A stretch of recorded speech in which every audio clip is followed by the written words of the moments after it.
Do you have common sense? We'll find out tonight when we meet Matt with Common Sense Lawn Care to find out how smart you really think you are. Come on in.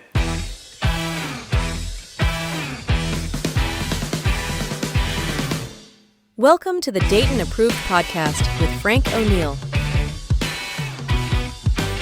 This is where the local Dayton businesses get a spotlight.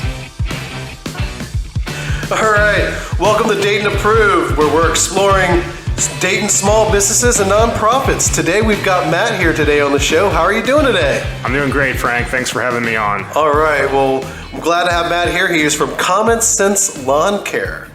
So, tell us more about Common Sense Lawn Care. So, Common Sense Lawn Care is a lawn fertilization and weed control service. We are that side of lawn care. So you don't cut the grass? No, we're not a mowing service. We're not not what you'd kind of associate with like a traditional landscaper as far as planting and maintaining bushes and beds and things like that. We are solely focused on plant health, weed management, insect management, things of that nature. More specifically, also establishing lawns to some extent. Though we're not like an equipment operator. If your lot needs bobcat work or something like that. We're not going to be the people to call. No, exactly. So it sounds to me like basically you do the fertilizing stuff and you make sure the grass is healthy and in good shape. Yep. Yeah. If you could, we're the guy in the truck with the hose. It's kind of if you can think back to the good old days of lawn care. That's us. Well, that's okay. Well, that's good to know because sometimes, with the name, you never know. Yeah, we get calls for all types of different things. I've actually found that most companies in my niche of the industry don't even use the term lawn care anymore. Really? We're one of the few. I honestly can't think of any of them that even use lawn care anymore. Okay. Well, that makes sense. Well, I'm glad you're here because I know that you pride yourself on quality service and professionalism. So I know that's part of your core values. I just wanted you to talk a little bit more about how important it is to have a professional in this industry taking care of your lawn compared to, someone doing it themselves. Yeah. One of the reasons I wanted to work for myself is I've seen that there is, you kind of got career-oriented people, as far as the service people in this industry. And then you've got, folks that may be trying it out just as a job. Or maybe just paying the bills. Yeah. Or just paying the bills with, something that, the industry of lawn care has fairly low barriers to entry, so just about anybody can get into it with minimal experience and education, and that's I guess that's a little bit of where we differ is that you're going to get a service person with multiple years experience and higher levels of education than what you may get with someone who was trained for 2 weeks and thrown in a truck by themselves to figure the rest of it out on their own. Exactly. So I know that you went to Ohio State, so you actually have a 4-year degree in this. Yes, that's correct. I really wanted to be as knowledgeable of a service person as I could be, and so that involved pushing to higher level of education, and I'm not going to lie, I'm from that era where when I grew up, you were just expected to go to college too. Yeah. So that was kind of part of it. But I found something that I was passionate about, and that I could make mom, dad, and grandma happy by getting that degree. And so I was fortunate that that Ohio State does have that TERP program, and they do have other smaller. Some of the smaller colleges have, more, trade school level, programs. So I'm all about, education in this industry at whatever, level that it is. Yeah, well, that's awesome. It just really goes to show that, compared to what you're saying, some guy that just like, hey, here's a spreader, push it, here's a hose, spray it. There's more. You got a lot more going on. And I'm guilty of it too. I was an administrator, in this industry, running a branch with 15, 17 guys underneath me, and sometimes you need somebody in or out, and of course, there's only so many training resources, and you may have a year where you added a route plus 2 guys quit, so now you've got 3 new guys, and it happens, and I get it, but that's not the type of work I want to put my signature on anymore. Oh, absolutely not. No. That's not what you do at all. But that's what's exciting. I want to hear your story. So how'd you get into it? Grass? I mean, you're obviously really liking it. I know there's science involved, but tell us your story. How'd you get started? So it wasn't something I initially thought that I would do for a career. Right out of high school, I thought I was going to go and try to be a history teacher or something like that. That was the one subject in school that interested me, and it was just sort of dumb luck that I got an opportunity to work in lawn care, and it does go back a little further than that. So my father worked in the industry starting in about the late '80s, and he kind of bounced jobs. He sold cell phones when they were something you carried in a suitcase. Yeah. He sold cable when they sold that door to door, and he found his way into lawn care, and it was something. So that, you could say this is generational now. This is multi-generational. You'll as the story unfolds, you'll hear more about that whole thing. But Okay. I also had an uncle that sort of worked in the marketing side, but specific to the lawn care industry. So I had been kind of sort of raised around the industry more than the average person would be. I remember with my dad being primarily in sales, just hanging out in the basement watching baseball games, helping him prep his sales materials. So I didn't even think at the time a whole lot of that, but I probably associate some positive memories of my dad with lawn care too. So right out of high school I got a job working for the same company he was, and that was a little bit different situation. I wasn't just trained for 2 weeks and thrown in a truck. It was Now you grew up here, so you went to Centerville as well. That's correct. So you are an all-around Dayton guy. Pretty much. I spent all my life pretty much in either Kettering or Centerville are 2 places I've lived in the city. Yeah, but, South Dayton. Yeah. Well, cool. So sorry, I didn't mean to interrupt too much. I just. Oh yeah. So so I got that job just doing production work. It was a company that ran 2-man teams, so that kind of helps when you've got somebody that you're riding with. I liked the work. You just kind of got out there. It was physical. I liked that. You were outside. I didn't realize at the time how much I appreciated just being outside and. I mean, just being outside is great. It's great for the mental health, and it's good for your physical body, like you said, moving around. So the sun hitting you, it's good. Yeah, as soon as that sun starts coming out in April, I'm like a whole new person. It's great.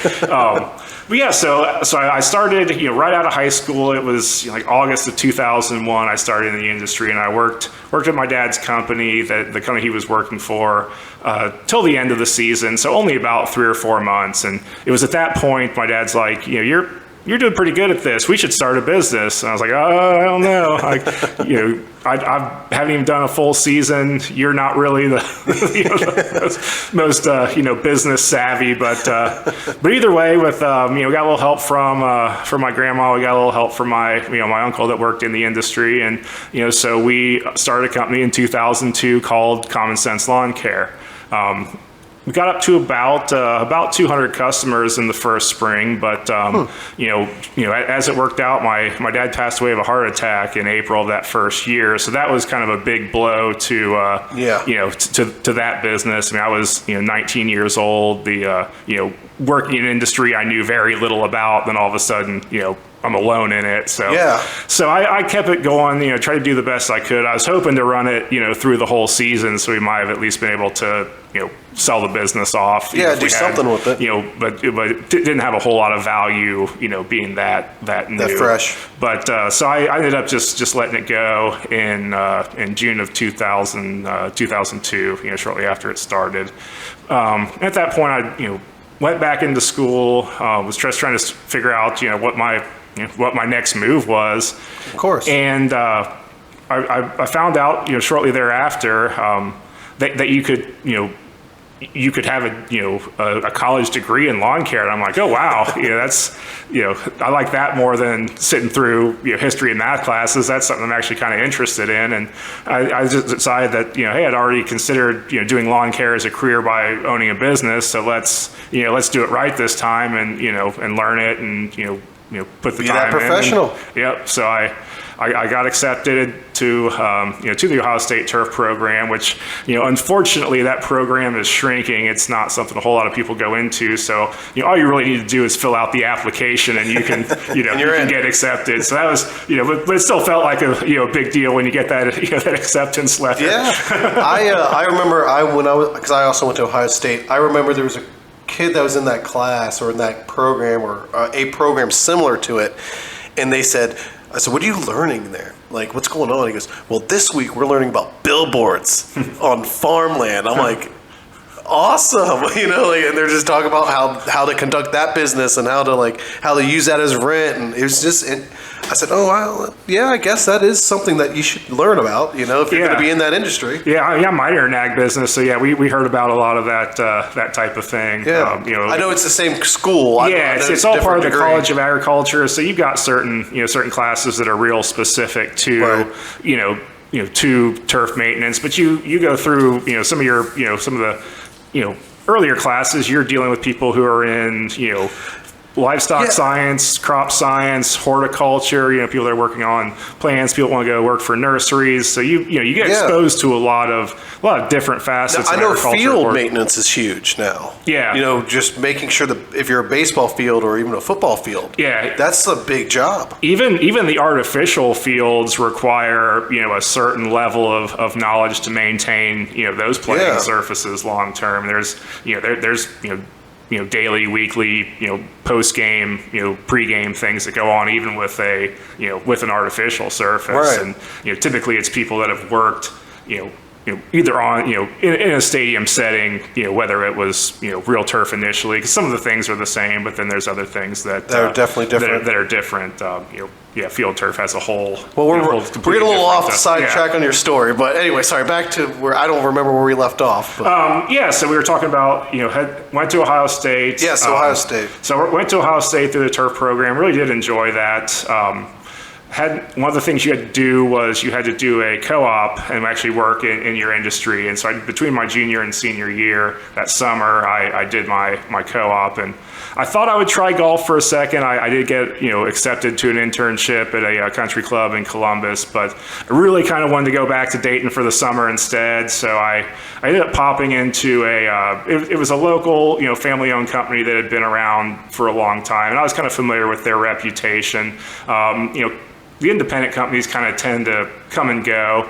And this particular one, had sort of, stood the test of time and seemed to, always be, kind of growing and expanding. I was like, I kind of want to see what they're about. I grew up in the shadow of their facility anyway. I used to drive past it, because it was literally right around the corner from my house. So I was familiar with them, but never really knew a whole lot about what they were actually about. So I went and, they were happy to have me, come work for them for the summer. So I did that. And I really liked them and, learned a lot, and, they liked me, and they're like, hey, just so you know, if, when you're done with your senior year, you have a job. Yeah. So we got a spot for you. Yeah. So they said they'd make a spot for me. And so I went and I ended up doing what would have been probably 4 quarters worth of college and 3 quarters, so I could get done in the year, because I wanted to get back there and not have to stick around. So yeah, I was doing 20 plus hours for 3 quarters. It was a ridiculous load, but yeah, I got back there, and it was great. I got a route. I was working primarily in the Beaver Creek, Greene County area, and it was actually an area I was kind of familiar with, because that was the first company that I worked with my dad, very early on, was based in Beaver Creek. Yeah, so that was where the bulk of course, of you knew Dayton. It's Dayton, suburbs. So it was,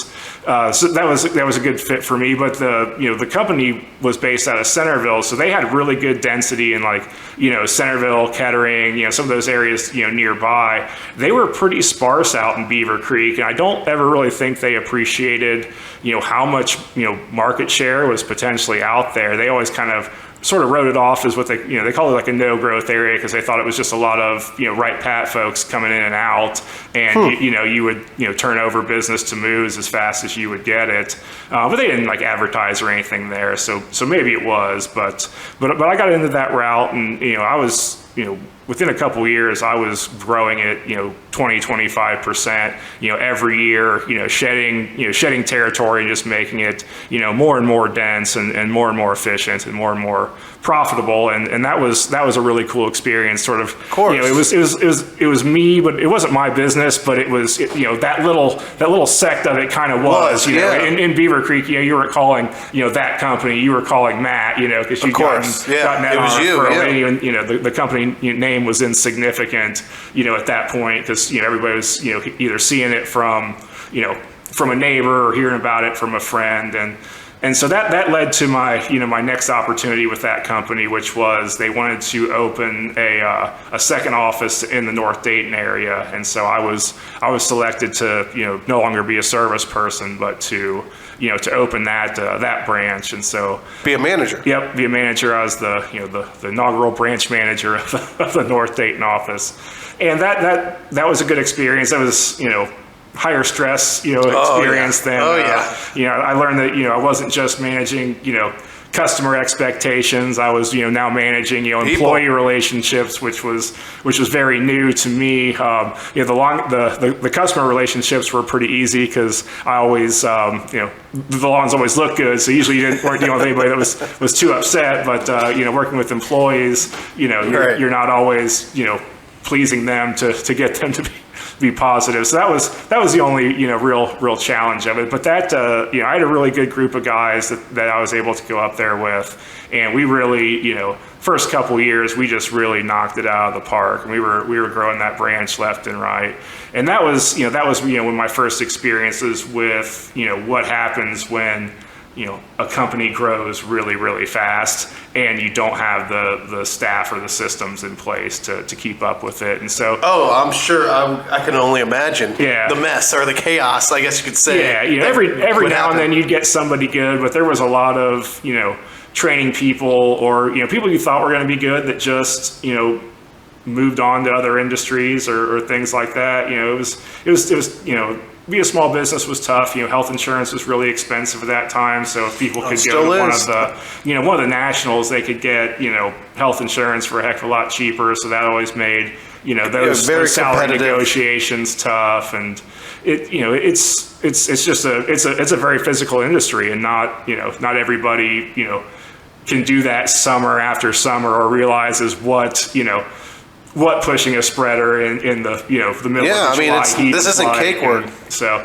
we had some people come and go, and that was always the challenge for me, was when you sort of put all this this energy into a person, and they leave for one so reason or another, and it just sort of every year it kept growing. Every year you were replacing more people, and the company itself almost started to become a little bit of a revolving door. And that was something that we always at that company used to say was our differentiator from the national, was that you had this consistent service people, and it almost felt like we were kind of becoming that. And it just got to a point where I felt like I couldn't put my signature on the work that was going out. What were some of the things you saw? I remember you were saying earlier there were things you saw that was happening that you didn't like, and you said, I know if I open my own, I would make sure this wouldn't happen. Yeah, so I did a lot of sales in that role. So you could come to a yard, you could evaluate it, diagnose it,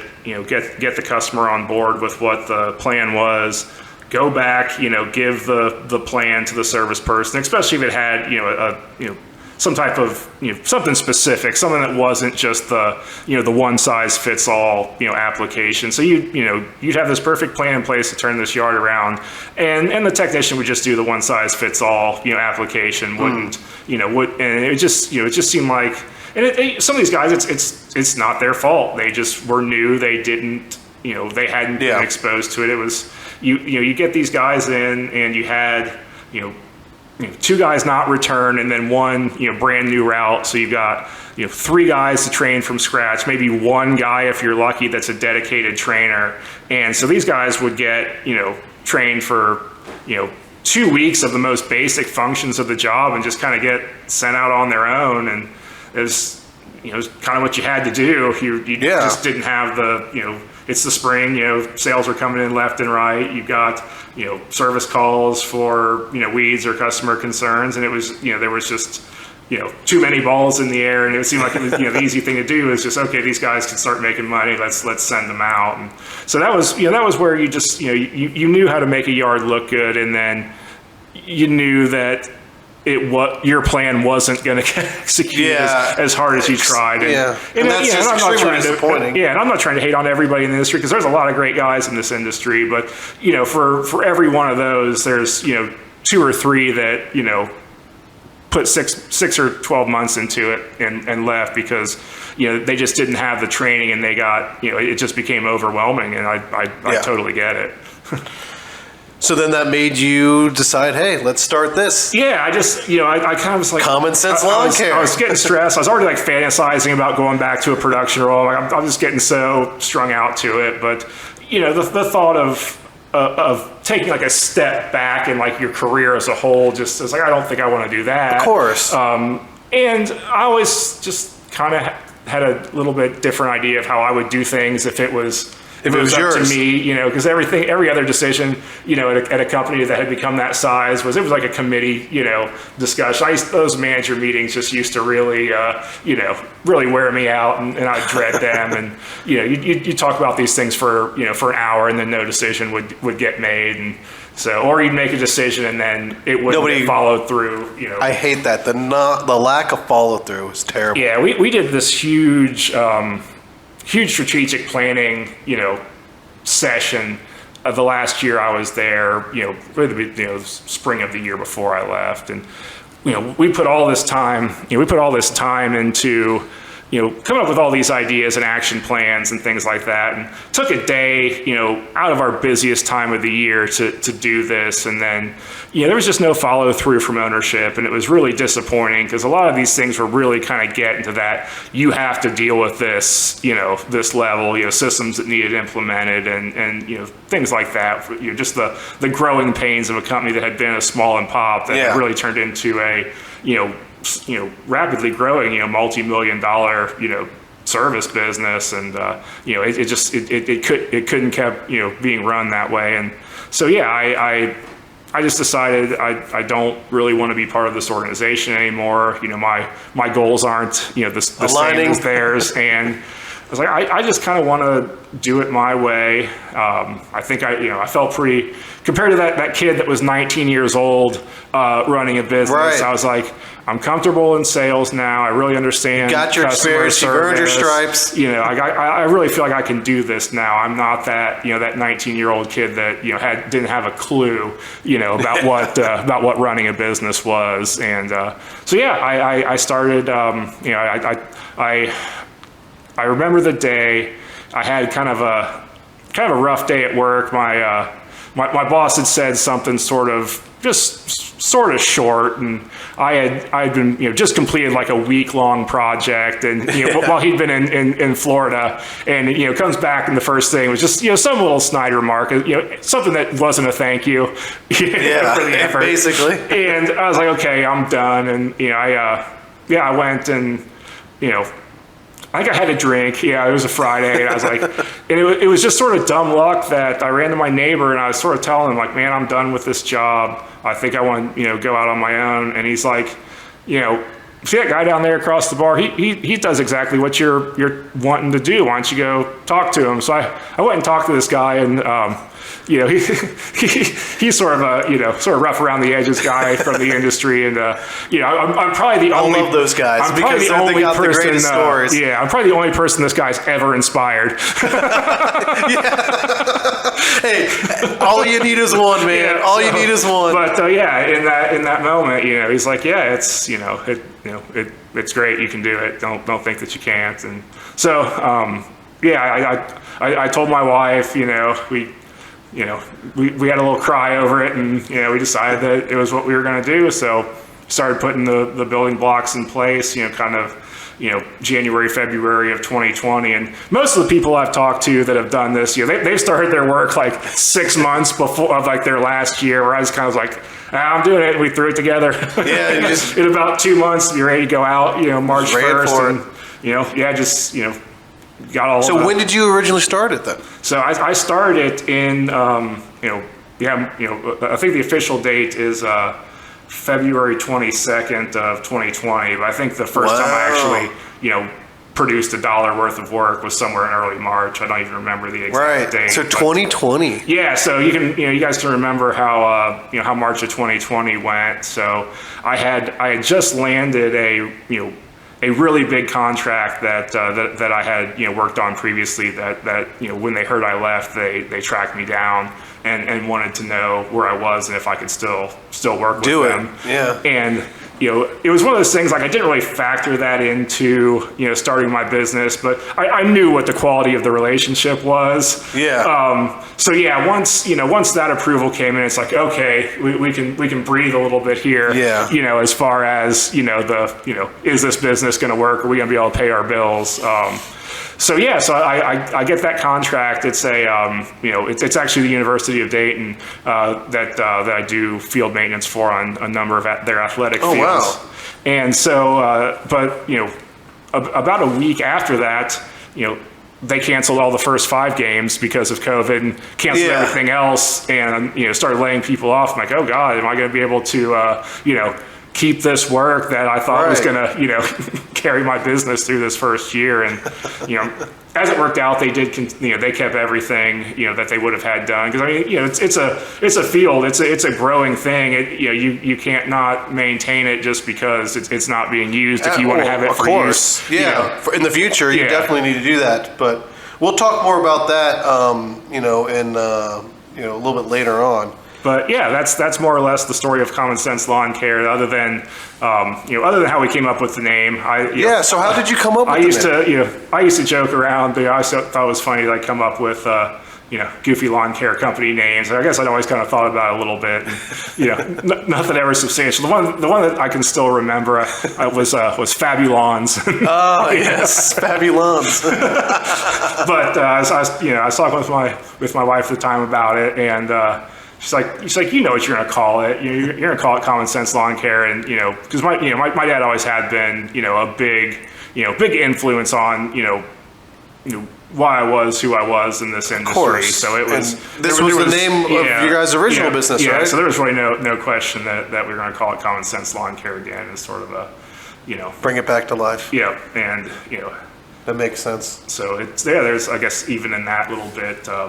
There's a little bit of significance. Sometimes I get a little, almost a little teary-eyed when I think about that, because it does mean a lot to be able to, continue the legacy. Yeah, pick this thing up that we started, and I wouldn't say we failed, but it just it didn't work out the first time. But no, it's awesome. I mean, it's like you get that second go around. I'm sure being 19 and going through that, with your dad and everything, it's got to be rough. Yeah, it's got to be rough. I mean, I'm 39 and I still have my dad.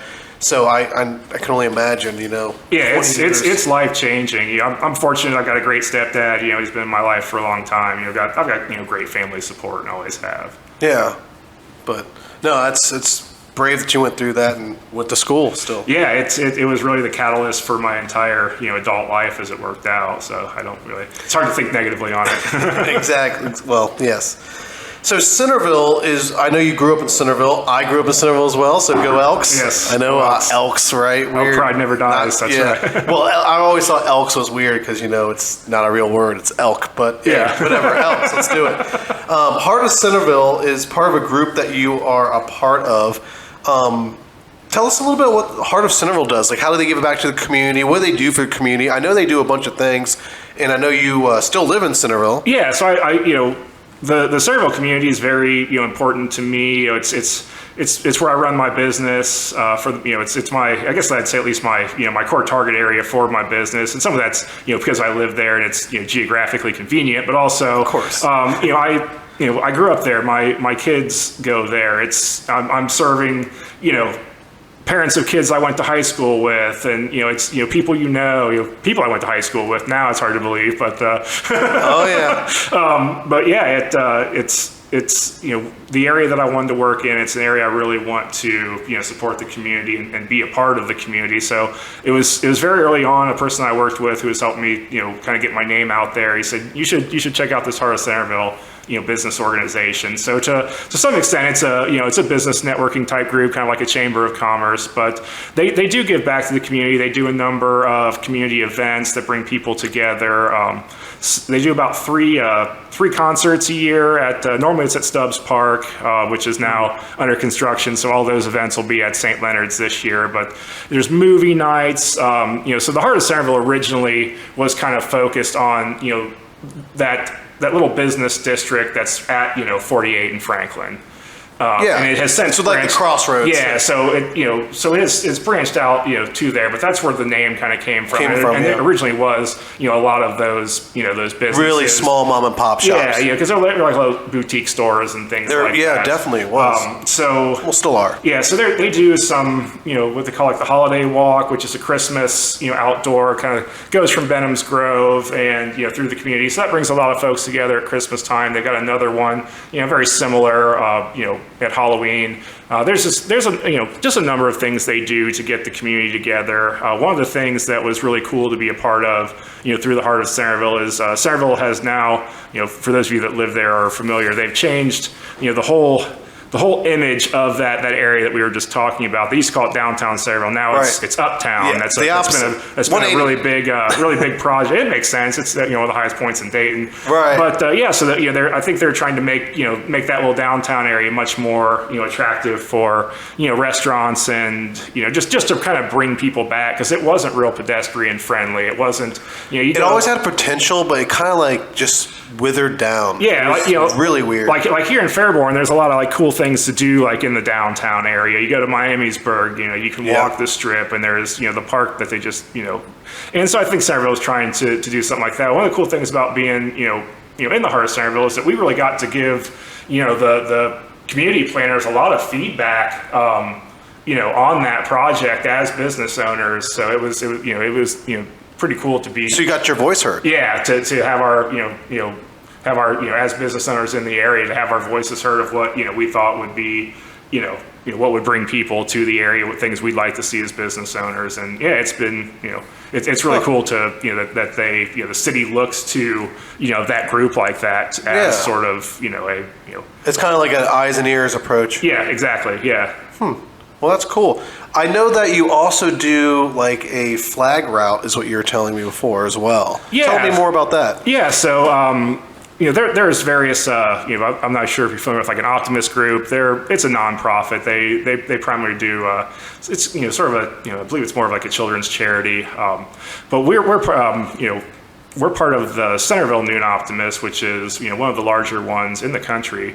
And you probably got anyone's who's been around suburban areas probably seen around the holidays where you'll have the flags in the yards are usually out by the curb. So the Optimist groups typically are the ones that put that out, at least in the Centerville area they are. So Casey and I, my business partner, we run a route where we're the ones that put the flags out, take the flags back. This is it's typically going to be Memorial Day time frame, 4th of July, Labor Day, Veterans Day. I think I'm missing a few in there. There for a while. They kind of sort of merged all the ones from Labor Day to 4th of July kind of into one. Flag Day. No, it was Flag Day and Juneteenth were added, and then so it kind of changed the dynamic. But it's really cool to because I've got 4 of them in front of my house. I've got kind of a decent frontage, and I'm right across from one of the middle schools, so they also have 4. So it makes for like a really cool corridor on the on the American holidays to see all the flags out on display, and so it's cool to be able to be part of the group that puts that out. I'm sure it looks really cool. Yeah, when it's up and going. Yeah, it's really neat, and they're blowing in the breeze, and it's just it's a really really cool thing to be a part of.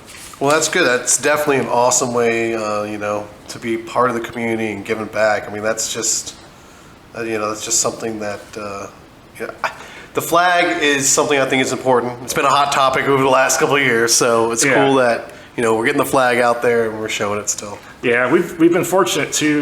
We've been, we've had the opportunity to, be in the Americana parade they do there in Centerville.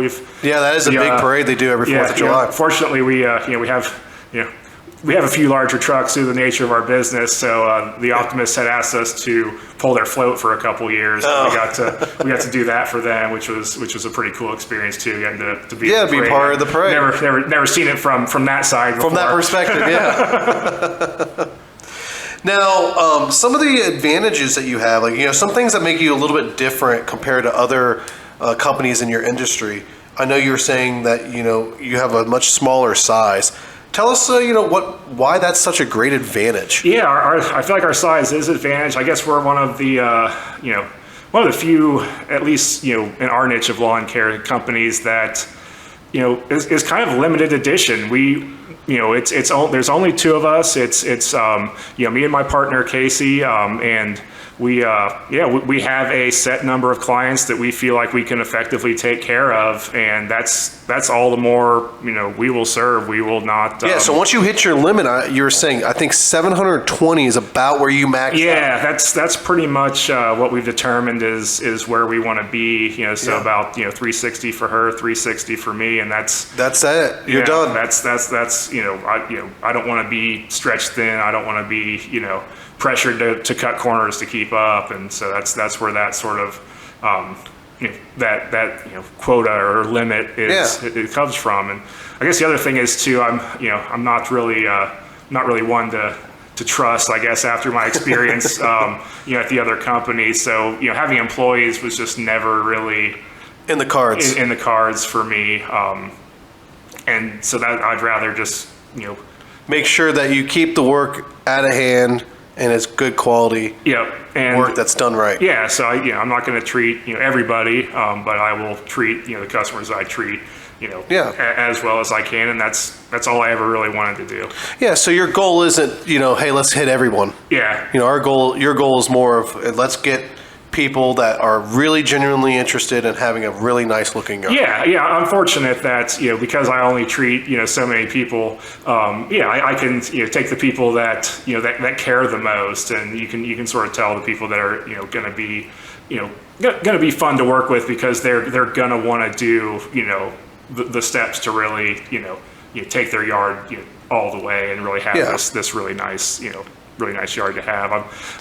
So I know you said that basically more of like you basically describe yourself more of an artist than an entrepreneur. Yeah. I'm a horrible entrepreneur in that regard, man. I've said I'm limiting the revenue that my business is going to do, but for me it's always just been about the It's about the relationships that I make. It's about the aesthetic you create. It's about the process of watching all this happen. That's always been the fun part for me, and what makes me want to do this. And I think that's a little bit of what I lost when I worked in management, was not getting to have those hands-on experiences. I mean, the thing that thrills me the most, and it happens several times every year, and it never gets old, is when you got somebody new that you've worked with that year, and they're like, oh boy, I've been through everybody, and my yard's never looked like this. Yeah, I mean, I know,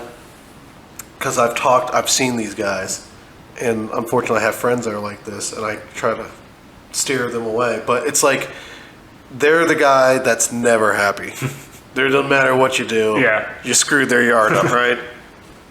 So it's like, if you can get that guy turned, that is a huge win. Yeah, throughout the course of my career, whether it was the old company in my production job or currently, every now and then you get a sale and like, if you can make her happy, you can make anybody happy. You can make him happy, you can make anybody happy. So, because it's it's usually some other contractor that's done work for this person. Right. And they're like, hey, just so you know, this guy. Oh, man.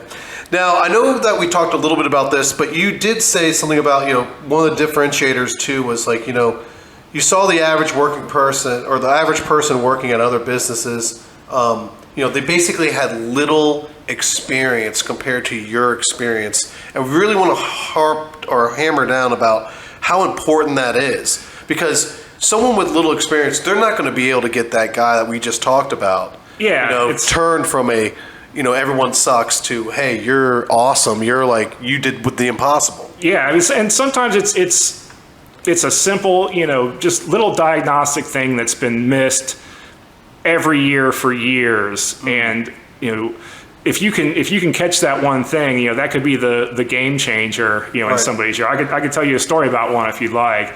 Yeah, for sure. There was a yard I took care of, and it was always a hard yard to take care of. It was in a new subdivision. The soil was absolute garbage, and it had the worst grass variety, it could have. So it just, baked in the sun, had no roots, and half of it died every summer. You could kind of get it looking back, but eventually the guy moved and I didn't take care of the yard anymore.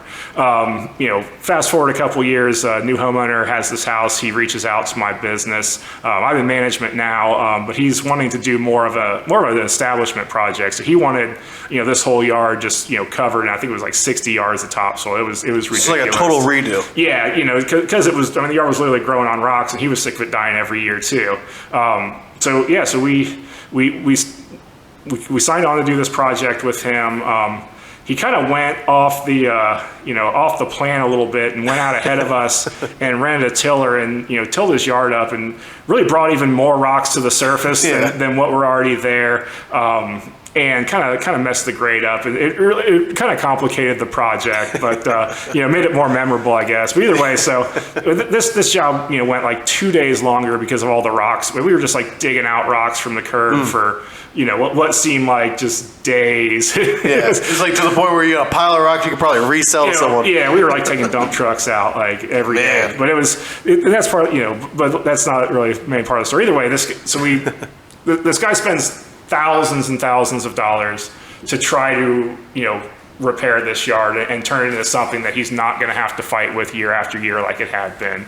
And so I never really saw the yard again because I wasn't working in service. But as it worked out when I started my business, he was one of my very first customers because, unbeknownst to me at the time, he was the boss of, where my wife works. So when she said we were starting this business, he said, I'll be one of your first customers. So I went out on this yard and I remembered it when I got there.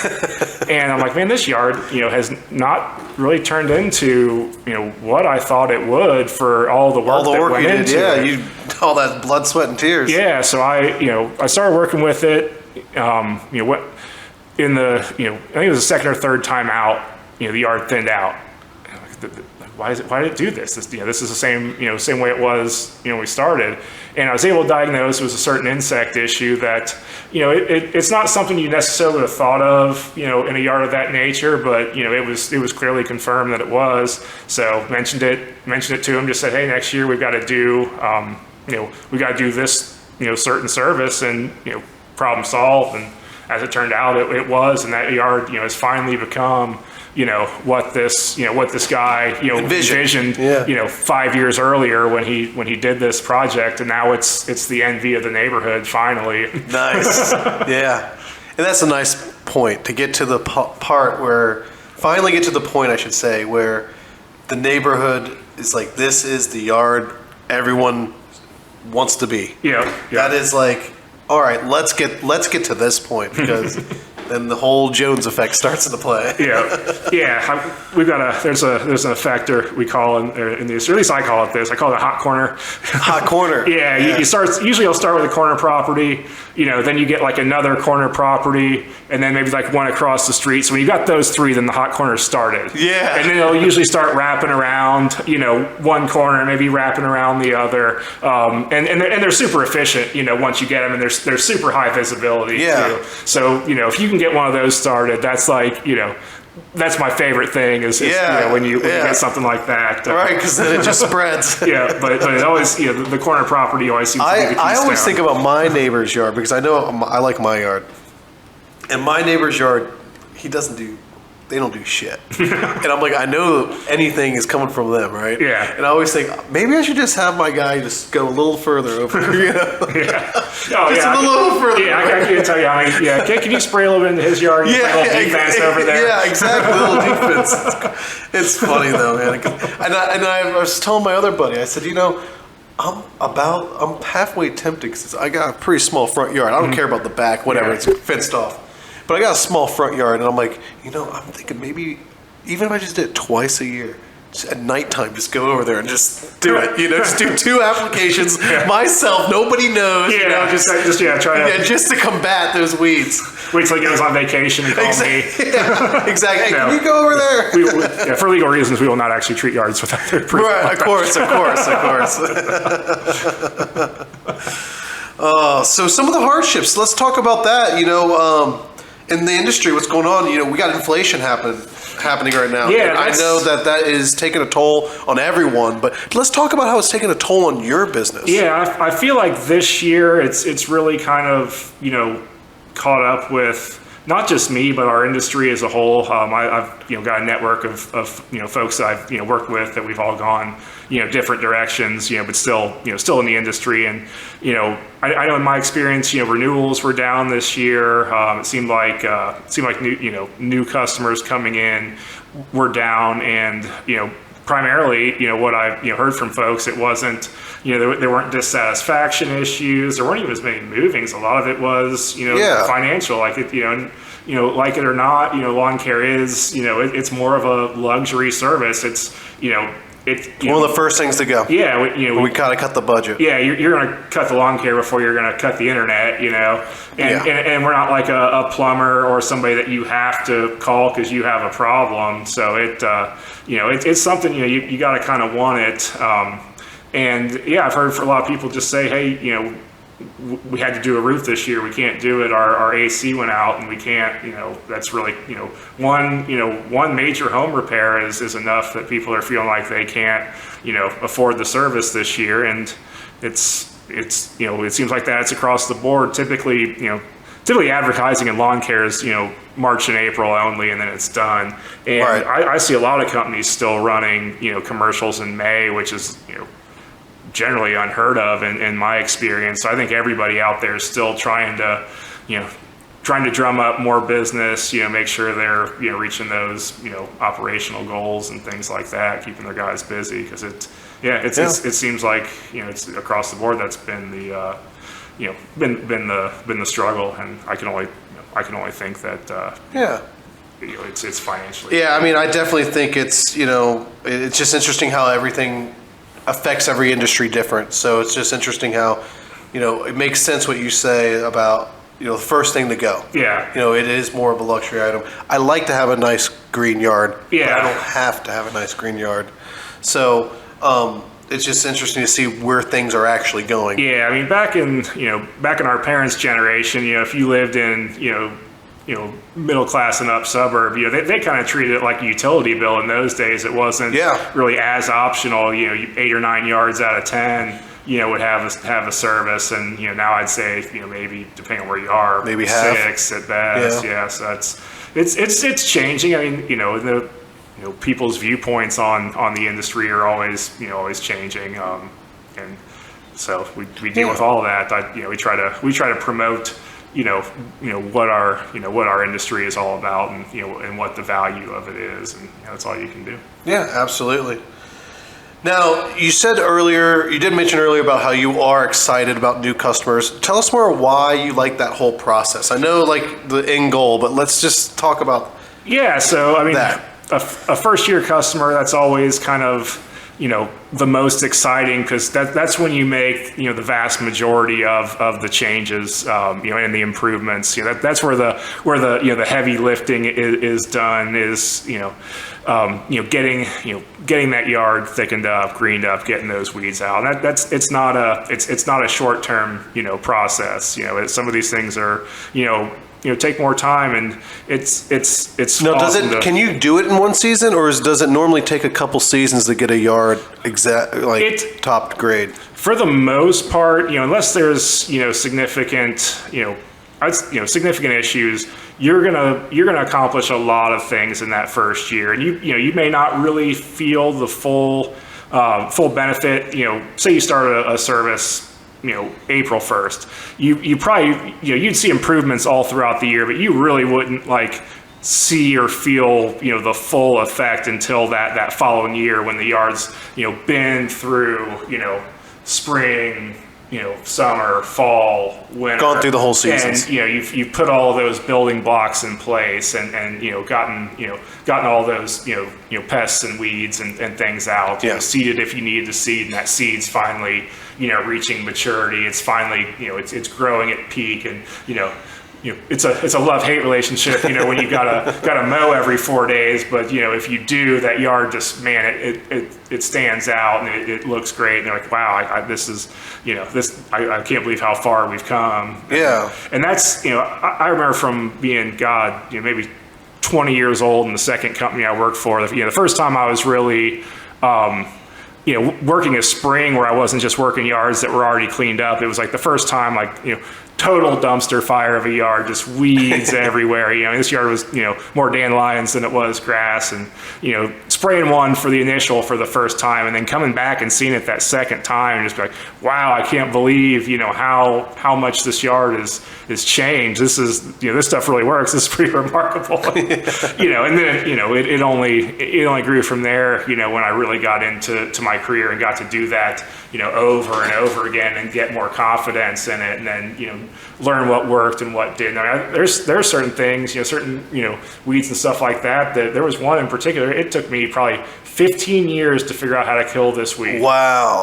Before I finally figured out the right recipe, timing and everything else. And, so, even when you can unlock one new thing like that, it's exciting. It's like, oh wow, this is, now I can start doing this for people. Now I can solve this problem. It's really cool. It's stuff I get excited about and, nerd out. It's cool. Well, that leads me to the UD project. Now, you mentioned it, but let's talk more about it. What is that you got going on? So I'm very fortunate to be a contractor of UD athletics. So I don't service the entire campus. That would be a lot, but I get to work on I guess 4 of their athletic fields. So the 2 of them are, have become very maintenance intensive. I mean, these are, Division I, soccer fields, and it seems like, soccer as much as any sport, definitely prefers, real turf to artificial. With the running and everything, it's way easier on your joints. It's easier on your skin when you fall. It's just it's way players prefer it. It's way better for their bodies to play on real turf. So that makes sense. Yeah. So over the years, as competition for recruits has increased, we've the university has really wanted to bring these fields, to a very high level, far above, what we would typically do in a home lawn setting. And this, so this was a project I got into years ago. It was actually, it was something that the old company I worked for, they had, and it was treated very differently then. It was one of those things you only kind of went out when they had a problem, and there was sort of a real basic fertility program that the guys that did commercial lawn care did. So it was really, so they didn't really do any preventative stuff. It was all just let's deal with it after the fact. Yeah, and so they were starting to get to the point where they were wanting a little more, and a preventive program. And for the guy at that company who was responsible for it at the time, it was just one more thing he had to do. But for me, with my university background, there was a lot of things I learned that I'd never really been able to apply because they weren't applicable in lawn care versus golf or field maintenance. So it's like I really want to be a part of this. This would be cool to actually get to use your education. Yeah, get to flex my muscles a little bit. And so I was able to I got in with them. It started with just the so University of Dayton, their varsity, their performance soccer field is called Beaujon. It's kind of their it's their baby. It's right there by by the original St. Mary's building, and very very high visibility. So I started with just that. and I really enjoyed it, and it was a cool thing to do. So I kind of asked if I could, take over the rest, because at that time there was a baseball field being treated, there was a football field being treated. Those have both since gone artificial. The practice field, was very basic maintenance, so I wasn't even doing those. It was like the guys in, commercial lawn care that division that were doing those. So I took it all on the second year, and it just kind of became.